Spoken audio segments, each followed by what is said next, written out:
नमस्कार। कैसे हैं आप सब? सुनाई नहीं दिया। कैसे हैं आप?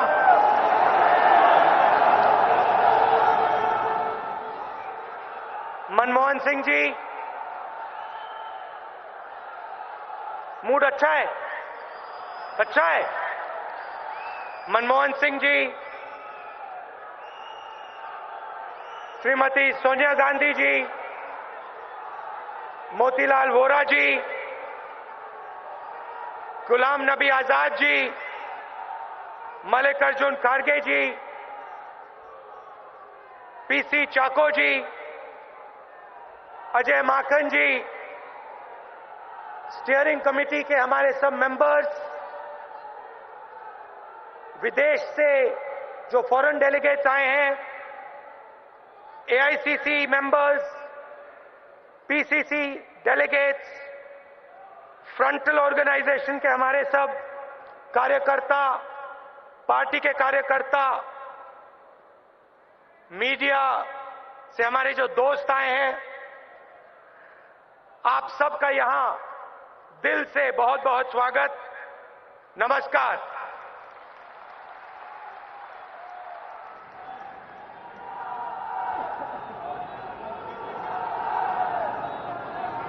जैसे हम आमतौर से करते हैं, प्लेनरी में आधा मेरा भाषण मैं अंग्रेजी में करूंगा। जो साउथ इंडिया से लोग आए हैं उनके लिए, और फिर आधा भाषण मैं हिंदी में करूंगा।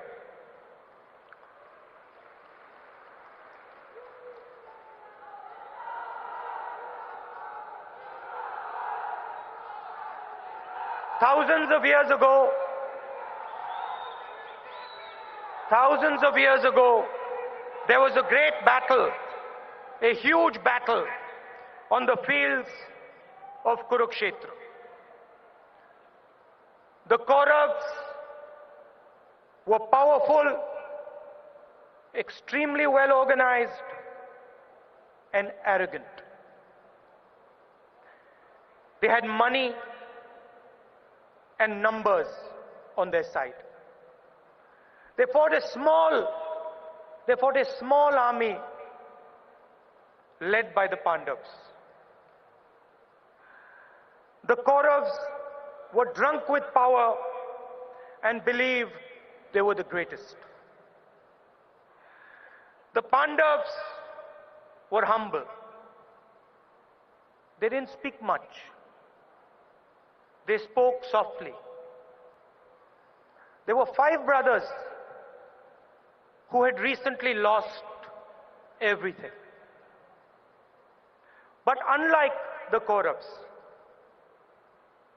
they fought for the truth. Like the Kauravas, the BJP and the RSS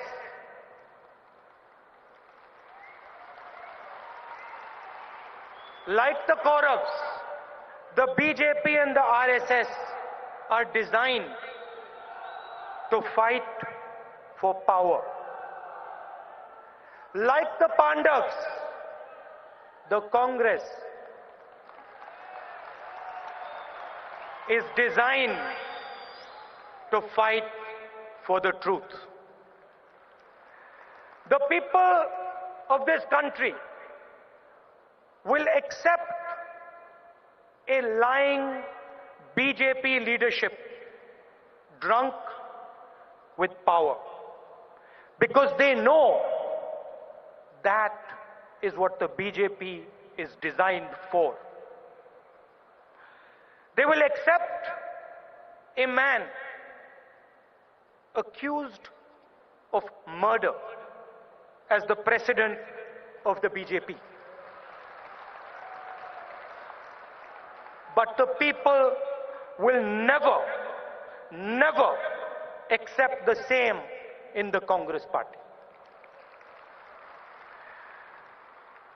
Because they understand deeply, गहराई से समझते हैं कि ये जो कांग्रेस पार्टी का संगठन है, ये सच्चाई का संगठन है। India expects much more from the Congress because it holds us, the Congress party, to a higher standard than any other political organization in this country. India will never let us behave like the BJP or the RSS. It will never let us lie. It will never let us hate. It will punish us if we do nothing but make a grab for power. The BJP is the voice of an organization. Friends, the Congress is the voice of a nation. BJP एक संगठन की आवाज है, कांग्रेस एक देश की आवाज है। Gandhi ji spent 15 years in jail and died for India. But India must never forget that when our leader was sleeping on the floor in a British jail, their leader, Mr. Savarkar, was writing a letter begging the British for mercy. Millions of Congress workers have given their lives and struggled for this country. 15,000 of our workers died in Punjab alone. Jharkhand ji will attest to that. Every single state in this country has a list of our workers who have died for this country. There is not a single state in this country where that list does not exist. The soil of this nation is stained with the blood of our men and women. But in the last few years of our last government, I don't say this with happiness, but in the last few years of our last government, we did not stand up to the expectations of the people of our country. And the people of our country were let down. They felt let down by us. The Mahabharata was a battle for India's future. The question being asked on the blood-stained fields of Kurukshetra was whether India would live a lie or face the truth. And this, my friends, is exactly the same question that is being asked thousands of years later today. Will India live a lie, or will India have the courage to face the truth? Today, the corrupt and powerful completely control the conversation in our country. All one hears is we are the fastest growing economy in the world. जहां भी आप जाएंगे, हमारे media के मित्र कहते हैं हिंदुस्तान सबसे तेजी से आगे जा रहा है. But go anywhere, any of the cities, and ask our youngsters, ask them, what do you do? और मैंने ये सवाल पूछा है, लाखों युवाओं से पूछा है, क्या करते हो? And the answer you will get, the youngster will look down and he will say, nothing. मैं कुछ नहीं करता हूं. एक तरफ फास्टेस्ट ग्रोइंग इकोनॉमी और दूसरी तरफ करोड़ों युवाओं के पास रोजगार नहीं है. ये हिंदुस्तान की सच्चाई है। Go to any market and look at all the fancy products. Turn them around. Turn them around, and behind you will read, made in China, made in China, made in China. China is everywhere.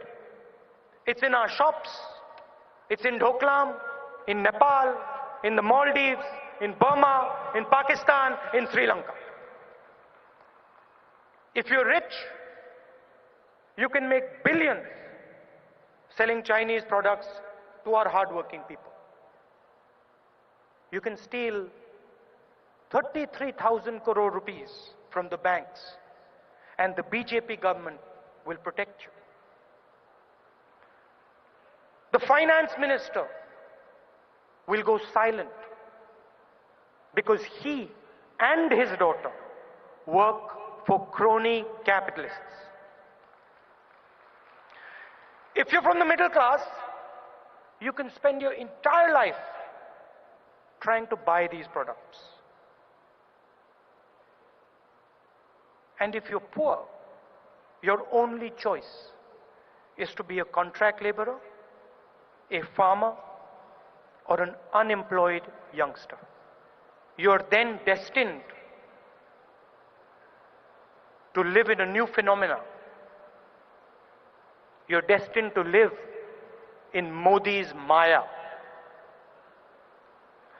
An imaginary world of Achhe Din, Swachh Bharat, and 15 lakh rupees in your bank account. You will starve, and they will look at you straight in the eye and tell you, wait for your 15 lakh rupees. They will say to you that the pain in your stomach, the hungry pain in your stomach, is your imagination. Instead of making India face its truth, the Prime Minister diverts our attention. He jumps from one event to another. Surgical strikes to demonetization, Gabbar Singh tax to a fancy yoga parade in front of Parliament. चलो योगा करते हैं।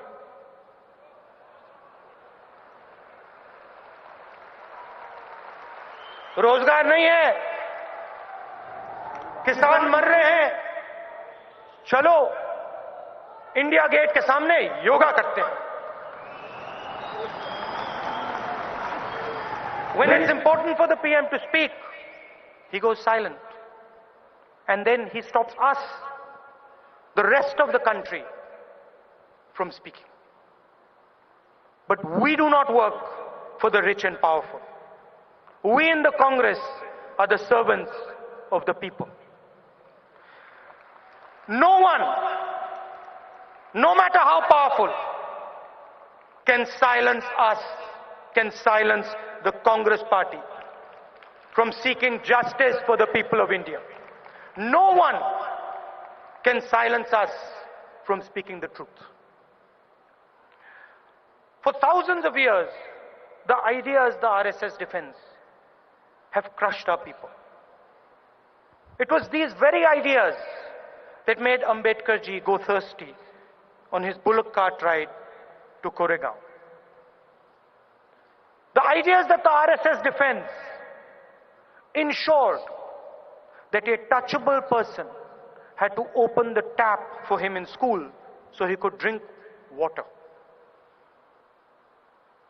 It is the same ideas that the RSS defends that forced Ambedkar ji's elder sister to cut his hair for him because no one else would. It is the ideas that they defend that still ensure that millions of our artisans, our potters, our carpenters, our barbers, our tailors never get the true fruits of their labor. The same ideas were in the minds of those criminals who taped and WhatsApped themselves beating those young Dalit boys in Una. The radicals keep telling us, the Indian people, that we don't understand. When we ask questions, when we demand answers, they tell us, be quiet, you don't understand. They tell the tribal, the jungle is not yours, because we know better what to do with it.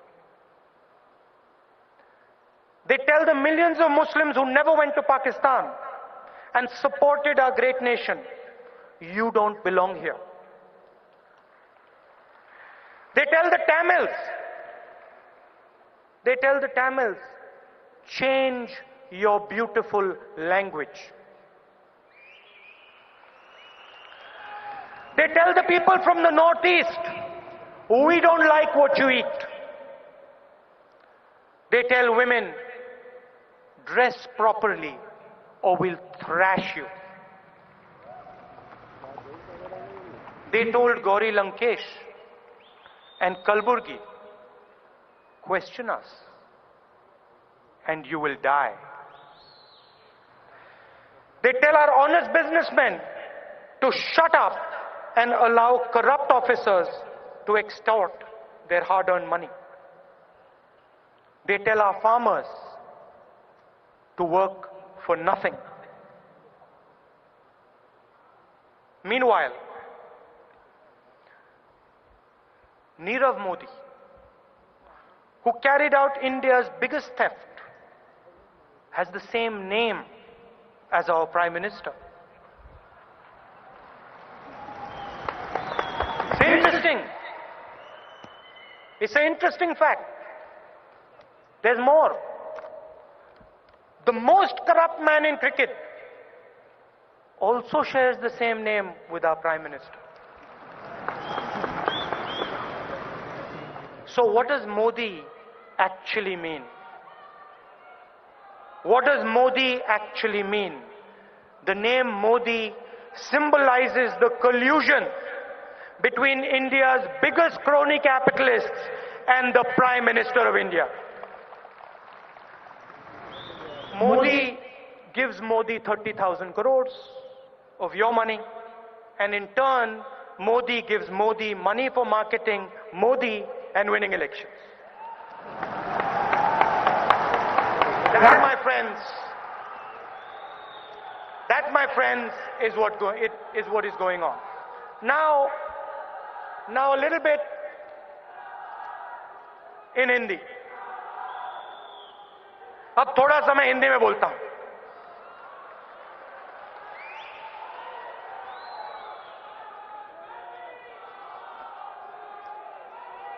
Gujarat का चुनाव हुआ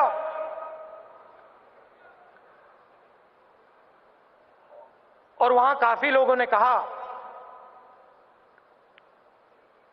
कि मैं मंदिर में जाता हूं. अजीब सी बात है, क्योंकि मैं सालों से गुजरात के चुनाव से बहुत पहले से दौरों पे मंदिर में जाता हूं. और मैं सिर्फ मंदिर में नहीं जाता हूं, मैं मस्जिद में, गुरुद्वारे में, चर्च में मैं जाता हूं. मगर राजनीति में जब भी कोई मुझे बुलाता है मैं जाता हूं. राजनीति में सीखने को मिलता है. 10 साल पहले, 15 साल पहले 34 साल की उम्र थी, राजनीति में आया और जैसे बहुत सारे युवा हैं, सीखने को मिलता है. सिंधिया जी बैठे हैं, पायलट जी बैठे हैं, कमलनाथ जी बैठे हैं, जो यूथ कांग्रेस में बहुत एक्सपीरियंस्ड हैं. सीखने को मिलता है.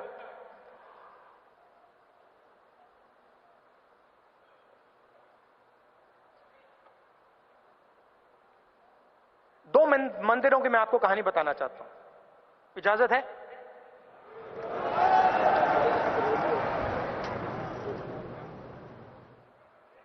वर्ड्स पे। एक कांग्रेस का पुजारी, दूसरा बीजेपी का पुजारी। मतलब फर्क क्या होता है? मैं सीखा इससे, तो मैं आपको भी बताना चाहता हूं।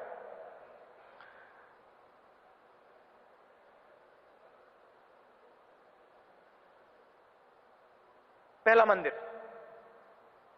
अंदर गया,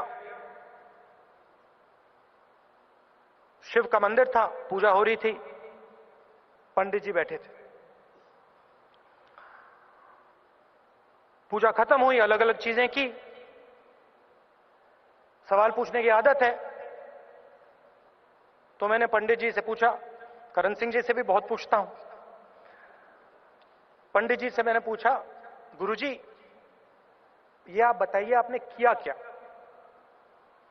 आपने दूध डाला, पानी डाला, मंत्र पढ़े, आपने किया क्या?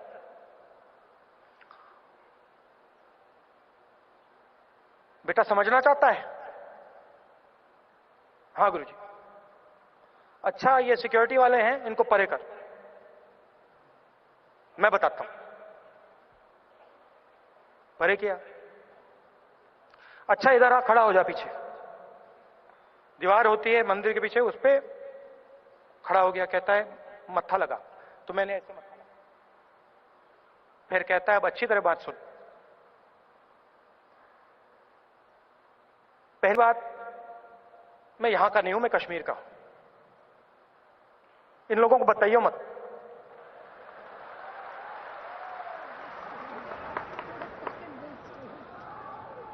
अब सुन, तू भगवान ढूंढ रहा है ना, तुझे भगवान कहीं भी मिल जाएगा। जहां तू देखेगा तुझे दिखेगा। मंदिर में ढूंढना है, मंदिर में मिलेगा, चर्च में मिलेगा, मस्जिद में मिलेगा, गुरुद्वारे में मिलेगा, पेड़ों में मिलेगा, आसमान में मिलेगा। जहां तू देखेगा तुझे भगवान दिखेगा। ये जो हमने किया, ये हम करते हैं, ये हमें करने दे। मगर तू अगर भगवान ढूंढ रहा है, जहां भी तू देखेगा तुझे दिखेगा। धन्यवाद गुरुजी, बहुत अच्छी बात कही, मैं चला गया। उसी के बाद बिल्कुल वैसी सिचुएशन, दूसरा मंदिर, शिव का मंदिर, वही पूजा, वही सवाल, गुरुजी ये आपने क्या किया? बेटा ये मत पूछो। गुरुजी आपने दूध डाला, पानी डाला, इसका मतलब क्या है? बेटा ये मत पूछ। मैं अड़ गया, फिर से पूछा। बाहर निकल गए थे। पंडित जी कहते हैं देखो बेटा, मैंने पूजा कर दी है तेरे लिए, अब तुम प्रधानमंत्री बनने जा रहे हो। सुनो, कहानी खत्म नहीं हुई। अब तुम प्रधानमंत्री बनने जा रहे हो। वो छत देख रहे हो? हां जी गुरुजी। क्या है उस छत पे? सीमेंट है गुरुजी।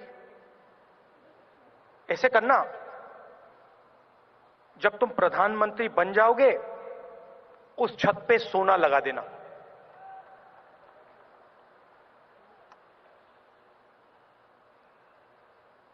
मतलब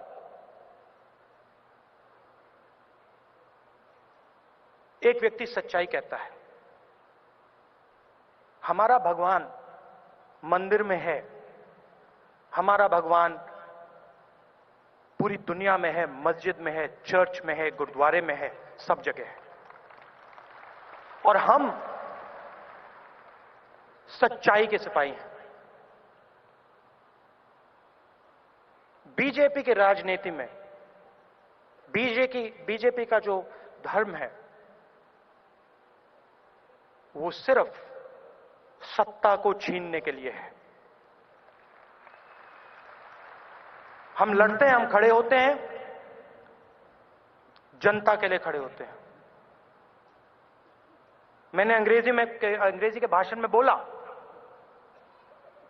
हमारे लोगों ने अपना खून दिया है और हम नफरत नहीं करते हैं, हम गुस्सा नहीं करते हैं। आप हमें मारो, पीटो, हम आपसे नफरत नहीं करेंगे, कर नहीं सकते हैं, हमें मालूम ही नहीं। मगर इस भाषण में आपको और देश को एक बात बताना चाहता हूं। बड़ी बड़ी बातें होती हैं, मगर देश कठिनाई में है। मैं हर प्रदेश में जाता हूं, किसान कहते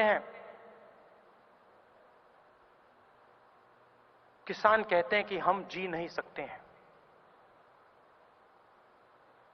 खेती में से पैसा बनता ही नहीं है। आत्महत्या करनी पड़ती है।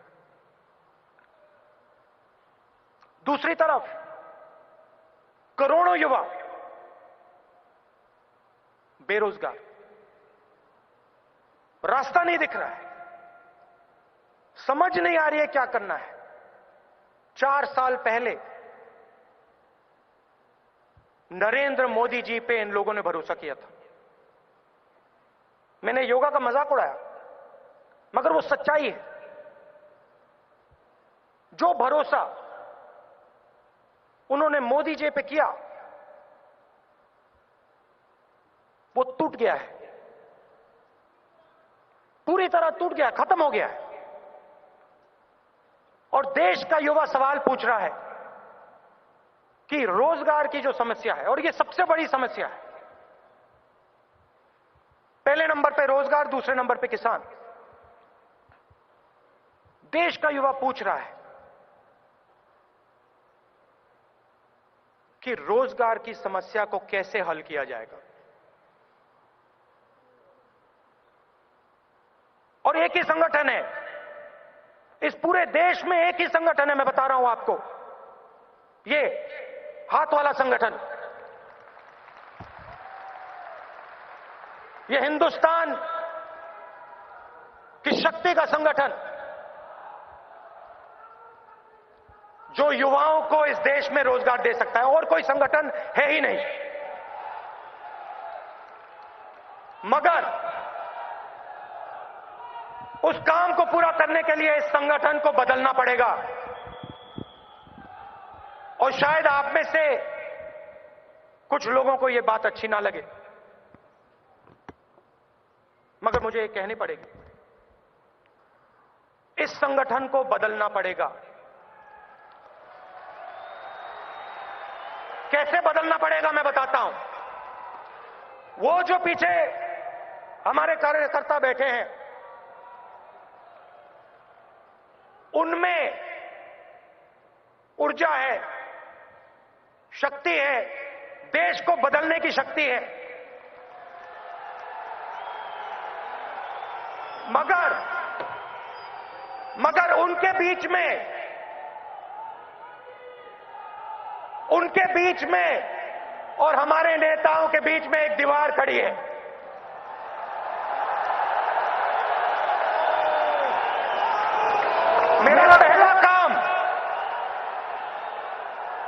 मेरा पहला काम उस दीवार को तोड़ने का होगा।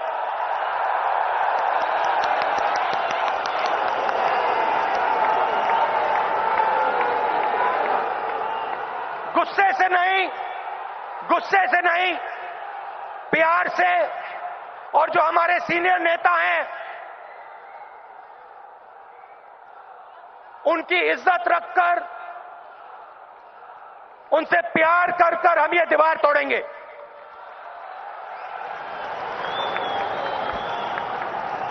इस दीवार के अलग अलग मैनिफेस्टेशंस होते हैं, अलग अलग रूप होते हैं। एक रूप होता है पैराशूट से ऊपर से टिकट लेकर कोई व्यक्ति गिरता है।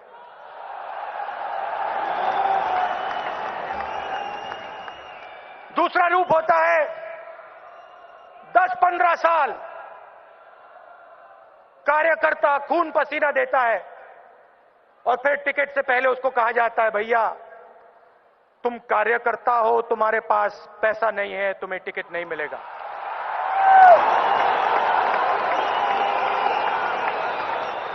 नहीं नहीं नहीं नहीं नहीं नहीं, तुम कार्यकर्ता हो, तुम्हारे दिल में कांग्रेस पार्टी की विचारधारा है, तुम्हें टिकट मिलेगा।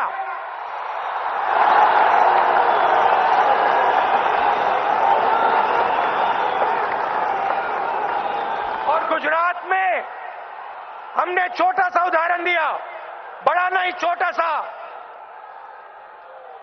कांग्रेस पार्टी के कार्यकर्ताओं को टिकट दिया और देखा आपने,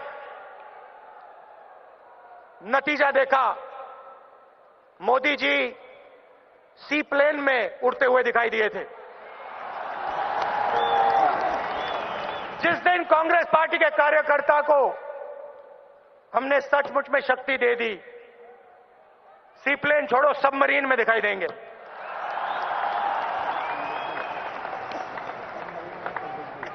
दूसरी दीवार, और शायद ये और भी बड़ी दीवार है, मगर ये जो पहली दीवार है, इसको तोड़े बिना वो दूसरी दीवार नहीं तोड़ी जा सकती। वो दूसरी दीवार है हिंदुस्तान के युवाओं और राजनीतिक सिस्टम के बीच में दीवार। आज युवा देखता है, 4 साल पहले हिंदुस्तान के युवा ने सोचा मोदी जी को मैं प्रधानमंत्री बनाऊंगा और मिलकर मोदी जी के साथ हिंदुस्तान को बदलने का काम करूंगा। पता लगा, मोदी जी की गाड़ी को धकेला, गाड़ी स्टार्ट हुई, युवा देखते रह गए। एक तरफ नीरव मोदी बैठा, दूसरी तरफ ललित मोदी, और गई गाड़ी।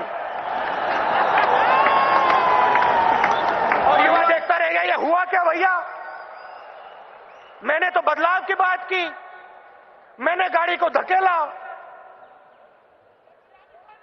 एक तरफ राफेल हवाई जहाज, दूसरी तरफ अमित शाह जी का पुत्र।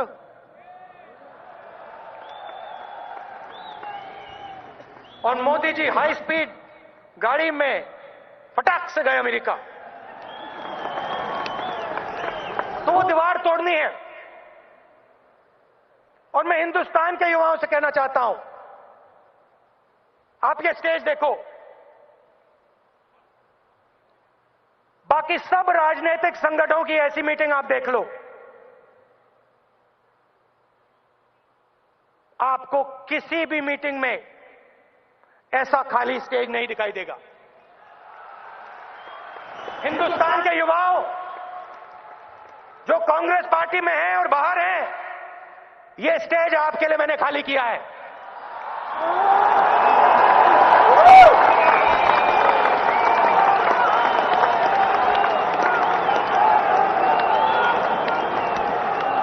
ये आपके लिए किया है मैंने खाली। और बात समझ लो, बात समझ लो, अगर हिंदुस्तान को बदलना है तो हर जात के, हर धर्म के लड़कों को, लड़कियों को समझना पड़ेगा। आप ही बदल सकते हो और कोई नहीं बदल सकता है। ना नरेंद्र मोदी बदल सकता है,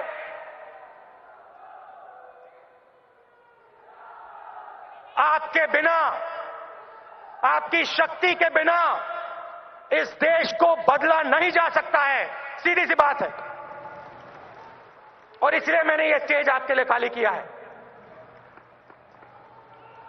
और इसके बाद और सुनिए, इसके बाद जो भी टैलेंटेड लोग हैं, जो हिंदुस्तान के विजन को मानते हैं, समझते हैं, जिनके दिल के अंदर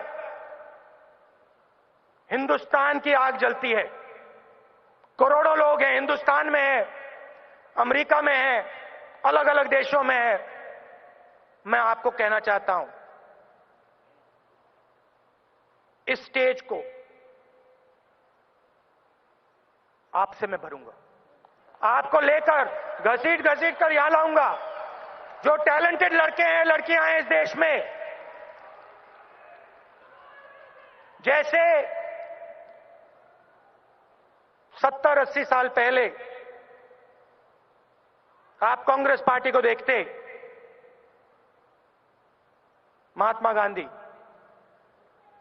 जवाहरलाल नेहरू, सरदार पटेल, आजाद, जगजीवन राम, लिस्ट थी। और इनमें से कोई भी व्यक्ति इस देश को चला सकता था। वही मेरा सपना है। जैसे उन दिनों कांग्रेस पार्टी हुआ करती थी, वैसी कांग्रेस पार्टी मैं देखना चाहता हूं।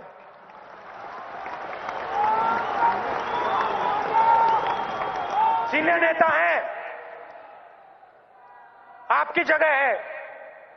कांग्रेस पार्टी में युवा हैं, आपकी जगह है। और कांग्रेस पार्टी के बाहर करोड़ों युवा हैं, आपकी भी जगह है। मिलकर क्या करना है मैं आपको बता देता हूं, और कैसे करेंगे। 2-3 चीजें हैं। दुनिया में आज 2 विजन दिखाई दे रहे हैं। एक अमेरिका का विजन, एक चाइना का विजन। मैं चाहता हूं 10 साल के अंदर बीच में एक इंडिया का विजन भी दिखाई दे जाए,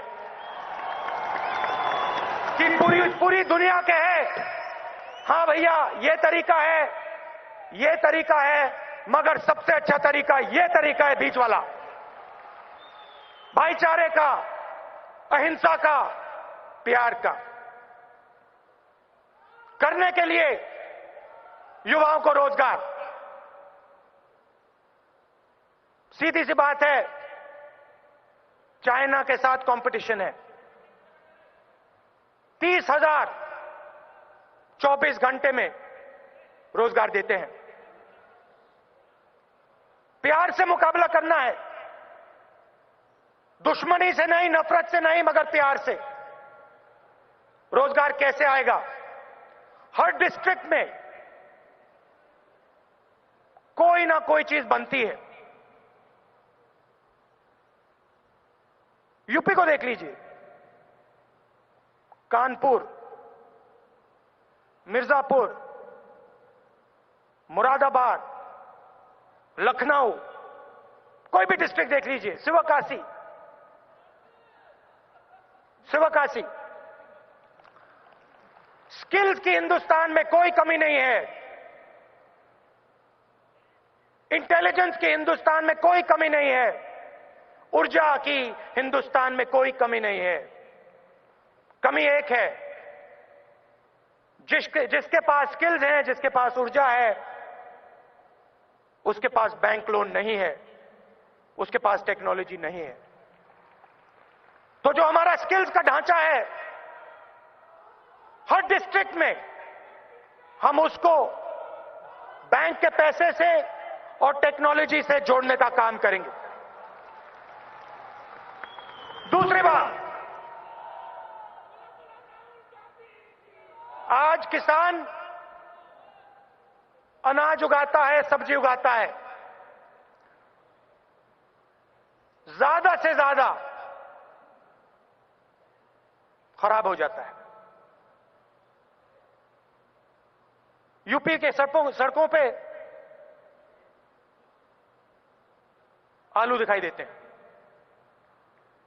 किसान फेंक देते हैं। इसको हम बेच नहीं सकते हैं। पूरे देश में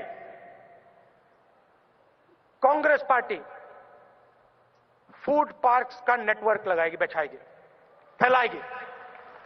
हर डिस्ट्रिक्ट में किसान अपना अनाज, अपनी सब्जी, अपना फल डायरेक्टली सीधा फूड प्रोसेसिंग फैक्ट्री में जाके बेचेगा। और एक और आश्वासन मैं हिंदुस्तान के किसान को देना चाहता हूं यहां से,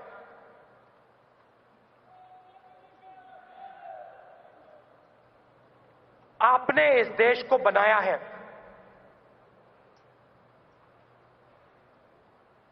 टेक्नोलॉजी से पहले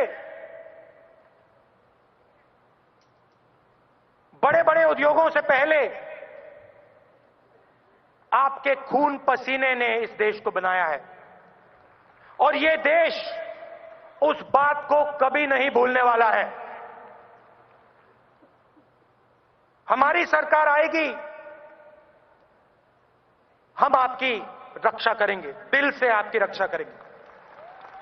और जैसे हमने 70,000 करोड़ रुपए का कर्जा माफ किया था, वैसे ही हम आपकी जरूरत पड़ने पे मदद करेंगे।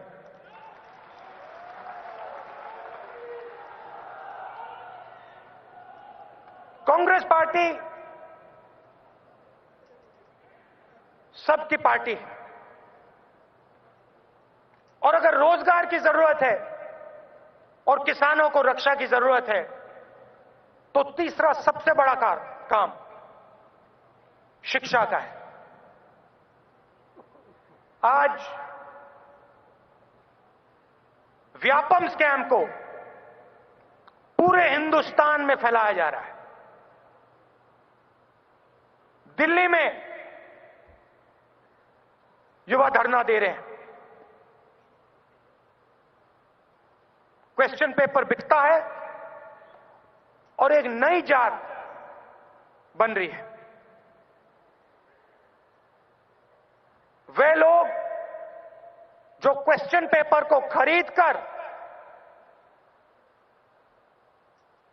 एग्जाम पास करते हैं, और यह पूरे देश में आस्ते आस्ते फैल रहा है। शिक्षा सिर्फ एलीट क्लास की नहीं होती। शिक्षा का हक हर युवा का हक है, हर जात का, हर धर्म का हक है। आजकल आईआईटी है, आईआईएम है, मगर बहुत कम है। कांग्रेस पार्टी की सरकार आएगी तो हायर एजुकेशन का जो सिस्टम है, उसको हम देश के कोने कोने में फैला देंगे, और लाखों करोड़ लोगों को जिस प्रकार की शिक्षा आईआईटी में और आईआईएम में मिलती है, वैसी शिक्षा देने की कोशिश कांग्रेस पार्टी करके दिखाएगी।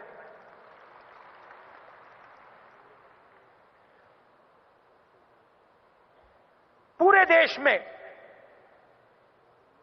बीजेपी ने डर फैला रखा है।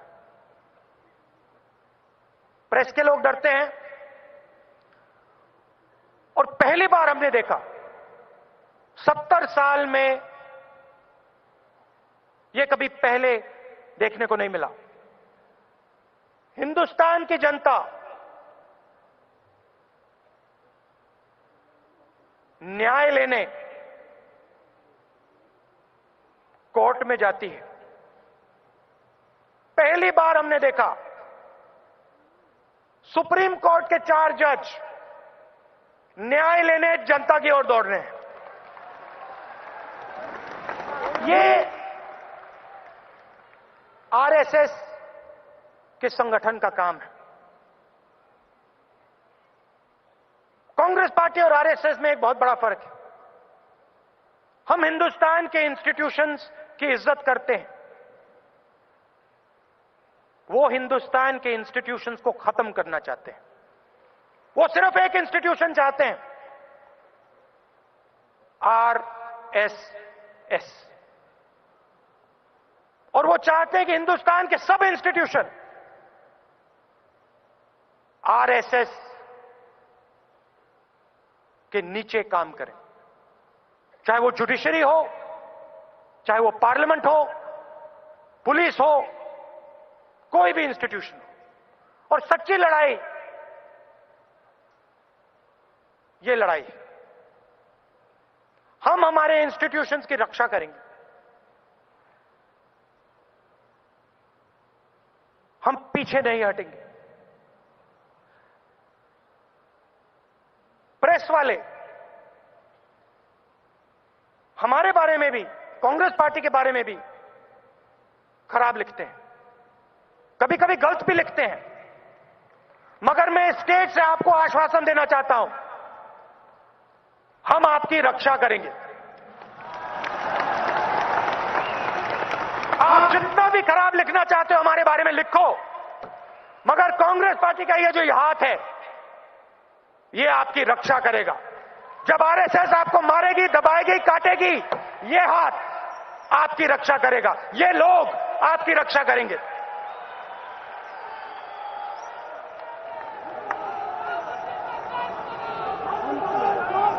दो विचारधाराओं की लड़ाई है, दो विचारधाराओं की लड़ाई है, और हमारी विचारधारा चुनाव में जीतने जा रही है।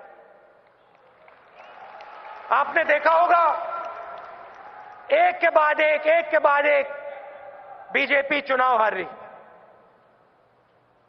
मोदी जी के चेहरे में चेंज देखा होगा आपने थोड़ा सा, सूट गायब हो गया, अब सूट नहीं पहनते और सोच रहे हैं कि शायद गुजरात में निकल गए, शायद 2019 में नहीं निकल पाएंगे, फंस जाएंगे। तो कांग्रेस पार्टी को लड़ना है बिना डरे, किसी से नहीं डरना आपको। गांधी जी का संगठन है,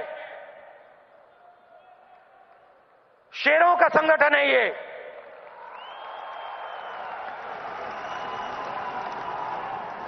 किसी से नहीं डरेंगे हम, सच्चाई की लड़ाई लड़ेंगे, हिंसा नहीं फैलाएंगे। ये जो दो दीवारें हैं, इनको तोड़ेंगे और एक बार फिर हमारे प्यारे देश को रास्ता दिखाएंगे।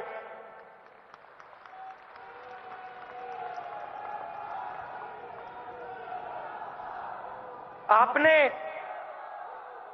जैसे मैंने कहा, 15 साल से मैं राजनीति में हूं, आसान नहीं है।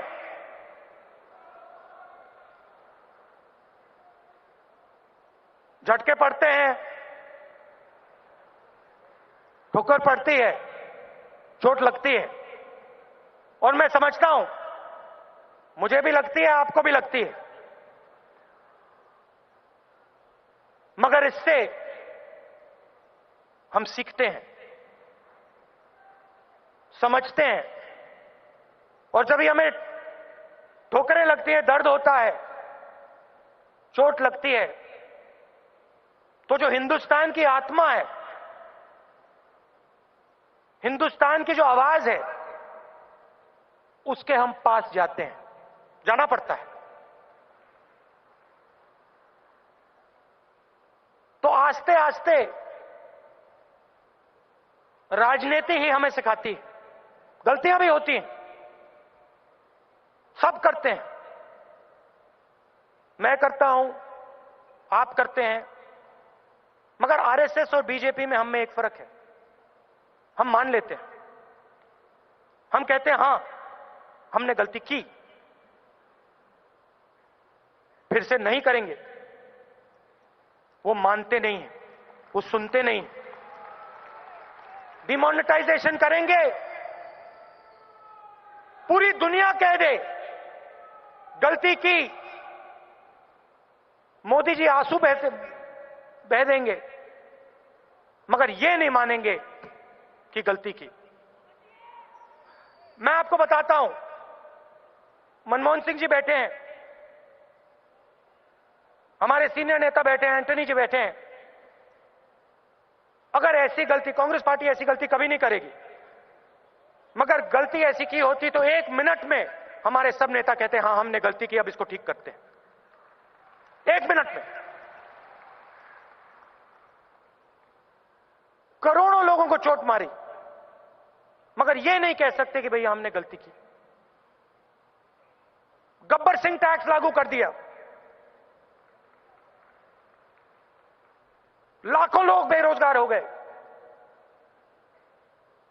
कुछ ही दिन पहले प्रेस में आया कि हिंदुस्तान का जीएसटी सबसे ऊंचा है दुनिया में। सिर्फ 3 देश हैं, पाकिस्तान, सूडान और हिंदुस्तान। इंप्लीमेंटेशन बर्बाद कर दिया, मगर मोदी जी एक बार भी ये नहीं कह सकते हैं कि हां छोटी सी गलती हो गई। आगे भी कांग्रेस पार्टी बहुत बड़े काम करेगी, अच्छे काम करेगी, देश को आगे ले जाएगी, मगर हम इंसान हैं, हमसे गलती होती है। वो सोचते हैं कि वो इंसान नहीं है, कुछ और है।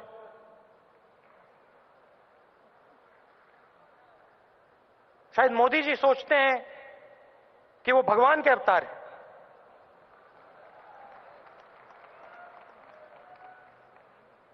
तो अब आप सब मिलकर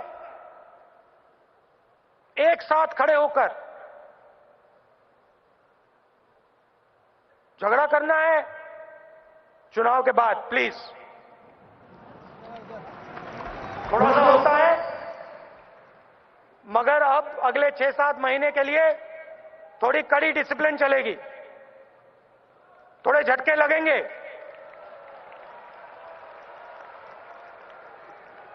तो थोड़ा प्यार से मिलकर एक साथ लड़ेंगे और कांग्रेस पार्टी का वर्कर 2019 में हिंदुस्तान को दिखाएगा कांग्रेस पार्टी चुनाव कैसे लड़ती है और कैसे चुनाव जीतती है।